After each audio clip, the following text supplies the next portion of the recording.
Cracking your knuckles causes joint problems later in life. Many believe that cracking your knuckles will lead to joint issues. However, the NHS states that there's no clinical evidence directly linking knuckle cracking to arthritis or joint damage.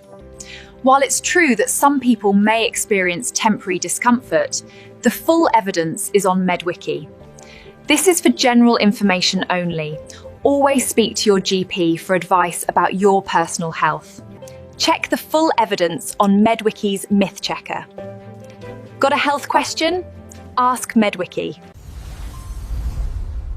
Ask Medwiki about your health questions.